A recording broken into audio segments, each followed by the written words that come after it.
تاریخ کے مطالعے سے پتہ چلتا ہے کہ اردن، شام اور اسرائیل کے درمیان ایک علاقہ تھا جو انتہائی زرخیز اور متمدن تھا۔ اسی علاقے میں صدوم کے نام سے ایک مشہور شہر آباد تھا جس کی بستیاں نہایت سرسبز و شاداب تھیں اور وہاں طرح طرح کے اناج اور قسم قسم کے پھل اور میوے بکثرت پیدا ہوتے تھے۔ شہر کی خوشحالی کی وجہ سے اکثر لوگ مہمان بن کر ان آبادیوں میں آ جایا کرتے اور شہر کے لوگوں کو ان کی مہمان نوازی کا بار اٹھانا پڑتا۔ شہر کے لوگ مہمانوں کی حد درجہ آمد سے بہت ہی کبیدہ خاطر اور تنگ ہو چکے تھے۔ ان کی مہمان نوازی سے اکتاہٹ اور بیزاری کو دیکھتے ہوئے شیطان لعین کو موقع مل گیا اور اس نے ایک ایسا گھناؤنا کھیل کھیلا کہ جس کی مثال ماضی میں نہیں ملتی تھی۔ ابلیس لعین ایک بوڑھے کی صورت میں نمودار ہوا اور ان لوگوں سے کہا کہ اگر تم لوگ مہمانوں کی آمد سے نجات چاہتے ہو تو اس کی یہ تدبیر ہے کہ جب بھی کوئی مہمان تمہاری بستی میں آئے تو تم لوگ زبردستی اس کے ساتھ بدفعلی کرو۔ اس طرح یہ فعل بد ان لوگوں نے شیطان سے سیکھا،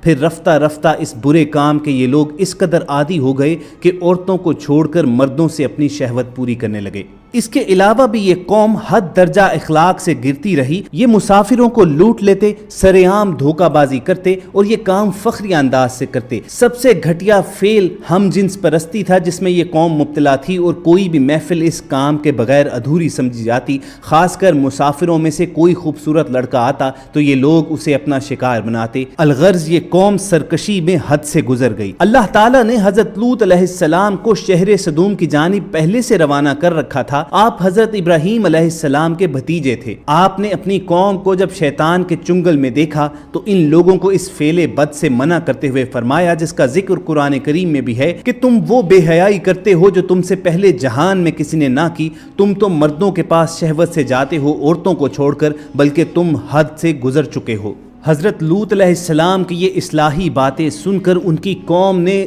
انتہائی بے باکی اور بے حیائی کے ساتھ جو کچھ کہا وہ بھی قرآن کریم کی سورہ الاعراف میں مذکور ہے کہ اس کی قوم کا کچھ جواب نہ تھا مگر یہی کہنا کہ ان کو اپنی بستی سے نکال دو، یہ لوگ تو پاکیزگی چاہتے ہیں۔ لیکن حضرت لوط علیہ السلام نے دل جمی کے ساتھ تبلیغ جاری رکھی اور آپ کی محنت کی وجہ سے کافی لوگ ایمان لے آئے، لیکن اکثریت ابھی بھی منکرین میں سے تھی اور اس برائی میں حضرت لوط علیہ السلام کی اپنی بیوی بھی مبتلا تھی۔ جب اس قوم کی سرکشی اور بدفعلی قابل ہدایت نہ رہی تو اللہ تعالیٰ نے عذاب بھیجنے کا فیصلہ کیا۔ چنانچہ حضرت جبرائیل علیہ السلام فرشتوں کو ہمراہ لے کر آسمان سے اترے اور حضرت ابراہیم علیہ السلام سے ملنے کے بعد رخصت ہو کر حضرت لوط علیہ السلام کے پاس پہنچے۔ یہ سب فرشتے بے حد حسین اور خوبصورت لڑکوں کی شکل میں تھے۔ ان مہمانوں کے حسن و جمال کو دیکھ کر اور اپنی قوم کی بدکاری کا خیال کر کے حضرت لوط علیہ السلام بے حد فکر مند ہو گئے۔ تھوڑی ہی دیر میں قوم لوط کے بدفعلوں نے لوط علیہ السلام کے گھر کا محاصرہ کر لیا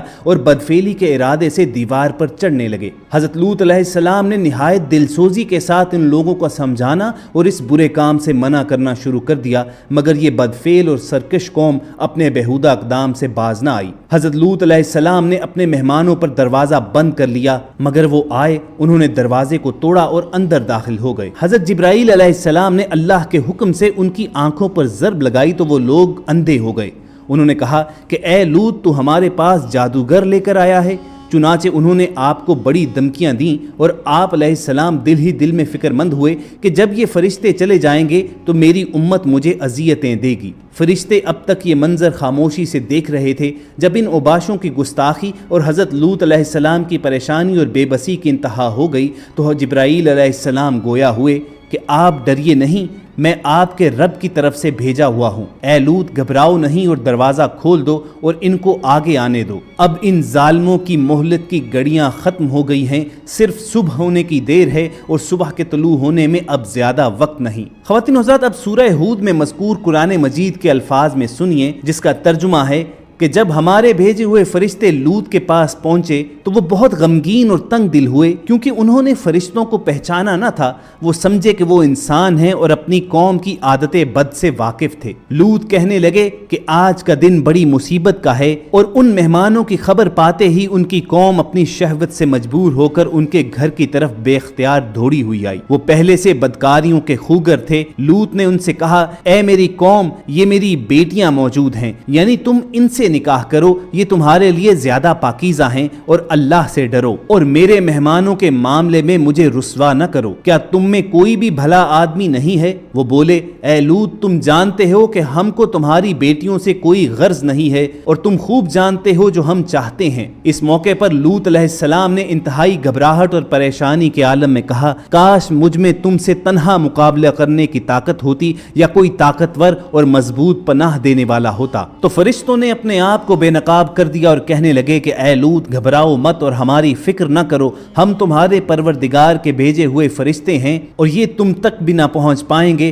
سو تم کچھ رات رہے اپنے اہل و عیال کو لے کر نکل جاؤ، اور تم میں سے کوئی بھی پیچھے مڑ کر نہ دیکھے، بے شک اس قوم پر وہ عذاب پہنچ کر رہے گا جو ان کو پہنچنا ہے، بے شک ان کی تباہی کے لیے صبح کا وقت مقرر ہے۔ پھر جب ہمارا حکم پہنچا تو ہم نے ان کی بستی کو تلپٹ کر دیا۔ جبرائیل علیہ السلام نے اس بستی کو اٹھا کر بلندی سے زمین پر الٹا کر پٹک دیا، پھر اس پر پکی ہوئی مٹی کے پتھر تابڑ توڑ برسائے، ہر پتھر خدا کی طرف سے نامزد کیا ہوا تھا، اور یہ بستی کچھ ایسی دور نہیں ہے، مکہ سے شام کا سفر کرتے وقت راستے میں پڑتی ہے۔ حضرت لوط علیہ السلام اپنے اللہ کے حکم سے گھر والوں اور مومنین کو ہمراہ لے کر بستی سے باہر نکل گئے۔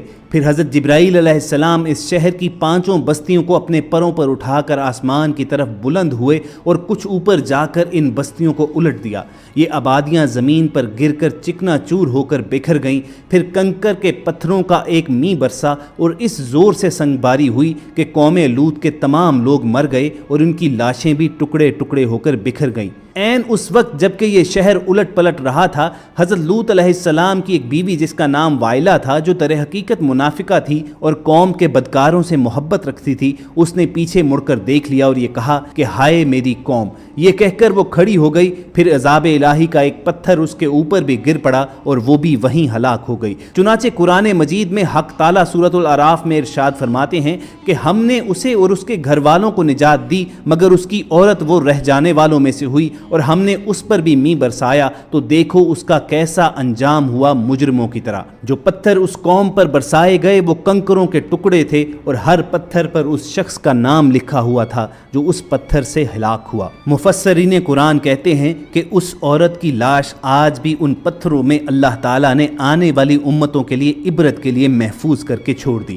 قرآن کریم کی سورہ عنکبوت کی آیت 35 میں اللہ تعالیٰ نے قوم لوط کی تباہی کی طرف اشارہ کرتے ہوئے بتایا کہ قوم لوط پر عذاب نازل کیا گیا، مگر ان کے تباہ شدہ شہر کو آنے والے انسانوں کے لیے عبرت کے طور پر باقی رکھا۔ اللہ تعالیٰ فرماتے ہیں، اور ہم نے عقل والوں کے لیے کچھ واضح نشانیاں باقی چھوڑ دیں۔ قرآن کریم کی وضاحت کے باوجود قوم لوط کے تباہ شدہ شہر کے بارے میں آج تک حضرت انسان کسی نتیجے تک نہیں پہنچ پایا تھا، مگر حال ہی میں امریکی ماہرین ارضیات و آثار قدیمہ نے 10 سال کی تحقیق و جستجو کے بعد یہ دعویٰ کیا ہے کہ وہ اردن میں قوم لوط کے تباہ ہونے والے شہر کو دریافت کرنے میں کامیاب ہو گئے ہیں۔ امریکی تحقیقاتی مشن کے سربراہ سٹیون کولنز کا کہنا ہے کہ ان کی تحقیقات کا نتیجہ سامنے آیا تو وہ خود بھی حیران رہ گئے، کیونکہ سدوم شہر میں زندگی یکدم ختم ہوئی تھی، اور غور کیا جائے تو یہی 1400 برس پہلے قرآن کریم کا بھی سبق تھا کہ جب اس شہر کے باسی اپنی عیش و عشرت اور سرکشیوں میں حد سے گزر گئے تو ایک رات کو اللہ تعالیٰ کے حکم سے جبرائیل علیہ السلام نے اس پوری بستی کو الٹا کر رکھ دیا اور یہاں پر یکدم زندگی کا خاتمہ ہو گیا۔ یہ بھی قرآن کریم ہی کا اعجاز ہے کہ قوم لوط کے جس شہر کو آج امریکی ماہرین نے دریافت کرنے کے بعد اس کے 2 حصے بتائے ہیں، آج سے 14 صدیاں قبل قرآن نے بھی اس کے 2 حصوں ہی کی نشاندہی کی ہے۔ سورہ ہود کی آیات میں قرآن نے ادنا کا لفظ یعنی زیریں کے لفظ میں اس کی وضاحت کی ہے۔ تو یہ تو اس شہر صدوم کی تفصیل ہے کہ جس کو امریکی ماہرین ارضیات و آثار قدیمہ نے دریافت کیا ہے، اور اس کی تمام نشانیاں وہی ہیں جو 1400 برس قبل قرآن کریم میں اللہ تعالیٰ نے بیان فرما دی تھی۔ جہاں تک تعلق ہے حضرت لوط علیہ السلام کی اس بیوی وائلہ کا جسے نشان عبرت بنا دیا گیا تھا، تو بعض روایات کے مطابق اسے پتھر کی بنا دیا گیا اور اس کا بت آج بھی اردن میں بحیرہ مردار کے پاس موجود ہے۔ دوستو اس حکایت سے کچھ نکات ضرور واضح ہوتے ہیں کہ جو اللہ کی نافرمانی کرے گا وہ اللہ کے عذاب کا ضرور حقدار بنے گا،